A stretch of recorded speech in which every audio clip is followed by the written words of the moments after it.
皆さんこんにちは、フジロクです。今回は米粉シフォンを作っていきましょう。まずはじめに卵黄ときび砂糖を白っぽくなるまでしっかり泡立てていきましょう。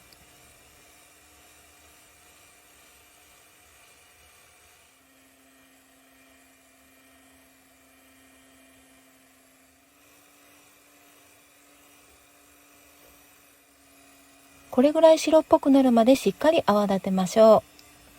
卵黄と砂糖をしっかり泡立てておかないと油を入れた時に分離してしまいます。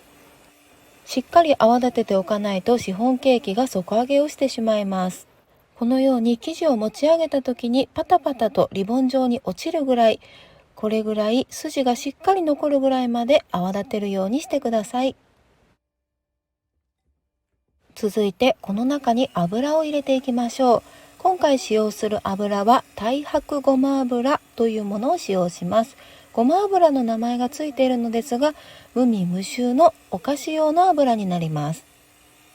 卵黄と砂糖を泡立てたところに油を入れるこの作業が一番難しいところになりますので、ここは編集なしノーカットでお届けしたいと思います。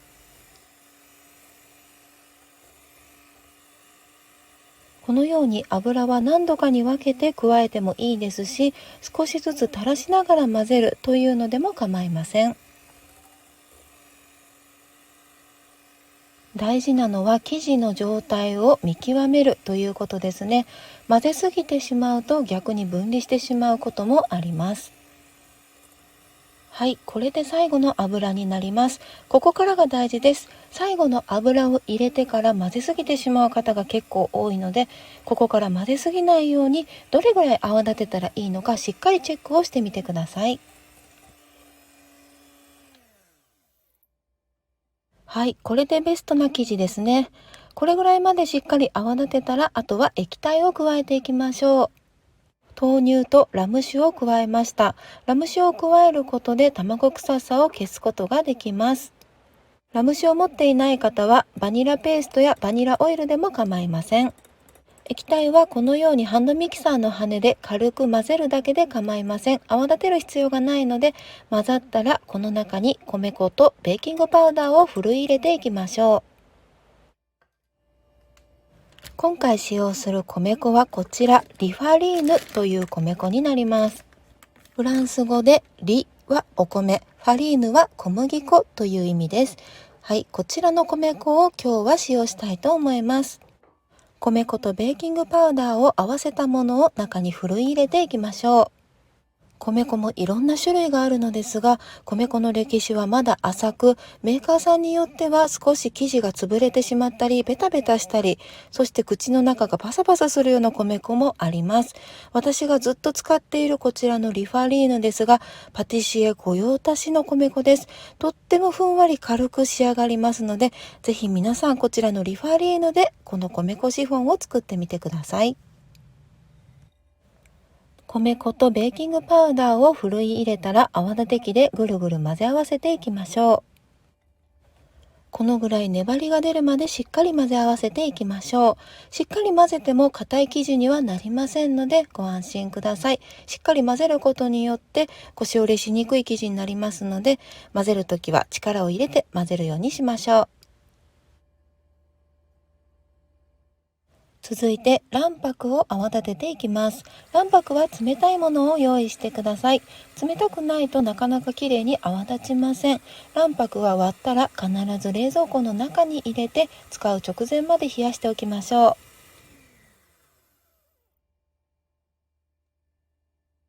これぐらい泡立ったらきび砂糖を1/3加えてさらに泡立てていきます。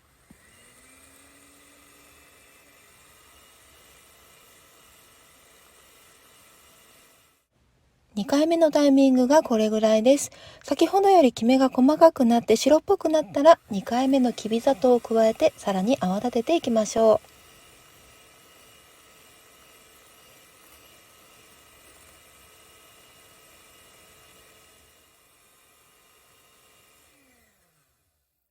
3回目のタイミングがこれぐらいです。先ほどよりさらにふわっと泡立ったら残りのきび砂糖を全部加えて泡立てていきます。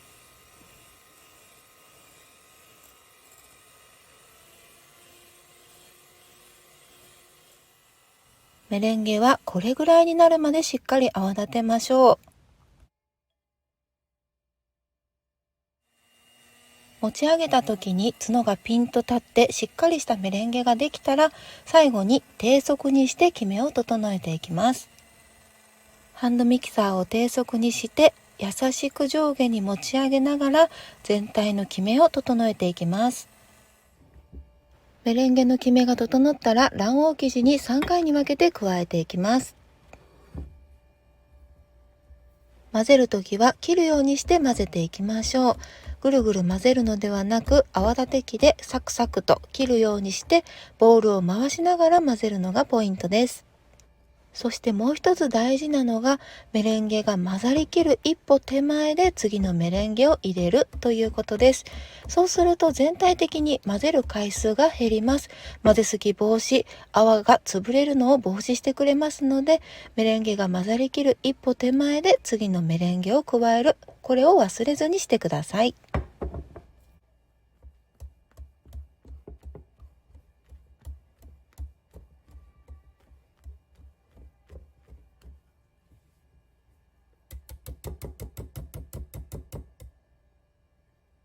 全体が混ざったら仕上げにゴムベラで底の部分を混ぜ合わせていきましょう。泡立て器だけでは底の部分をきれいに混ぜることができません。ある程度混ざったらゴムベラに変えて、きれいに底の部分まで混ぜるようにしてください。ムラなく混ざったら型に流し入れていきましょう。シフォンケーキは必ずアルミの型で焼くようにしてください。フッ素加工やテフロン加工のような表面がツルツルしたシフォンケーキの型でシフォンケーキを焼いてしまうと、逆さにして冷ましている時につるんと落ちてしまうことがあるんですね。そうなるとかなりショックなので、生地がひっつきやすいアルミ型で焼くと、冷ましている時も生地が落ちてきませんので、必ずアルミの型で焼くようにしましょう。生地が全部流れたら仕上げに竹串でぐるぐると混ぜ合わせていきます。こうすることで気泡が均等になりますので、竹串ぐるぐるを忘れないようにしてください。そして仕上げにシフォンケーキの型をトントンと落として余分な空気を抜いていきます。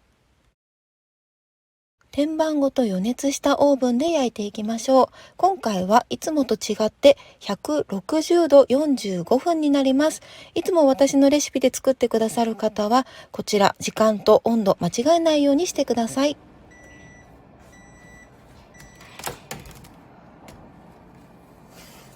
はい、こちらで米粉シフォンが完成です。しっかりきれいに焼けましたね。それでは逆さにして冷ましていきましょう。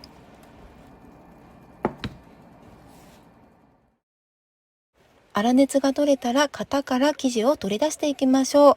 今回も強力粉のレシピと同様に、こちらのシフォンケーキのレシピは手で外すことができます。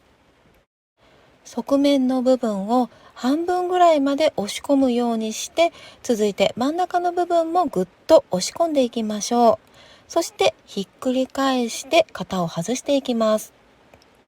この作業が怖い方はシフォンナイフやパレットナイフで外していただいても構いません。周りの型が取れたら最後は底の部分も外していきましょう。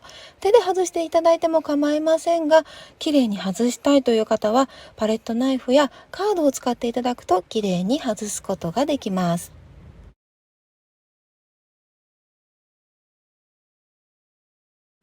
このように仕上がりはとってもふわふわしています。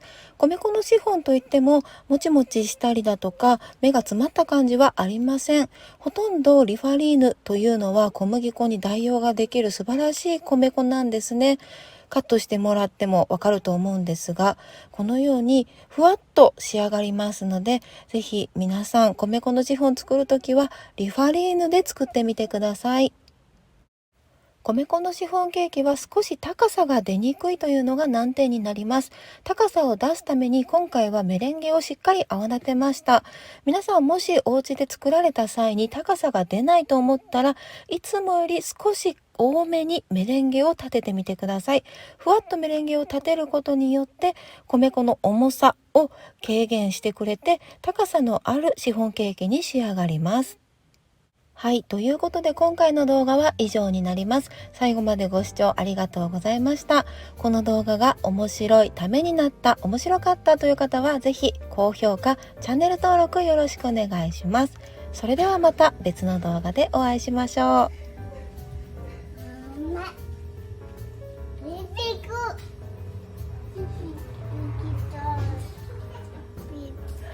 ねえねえ。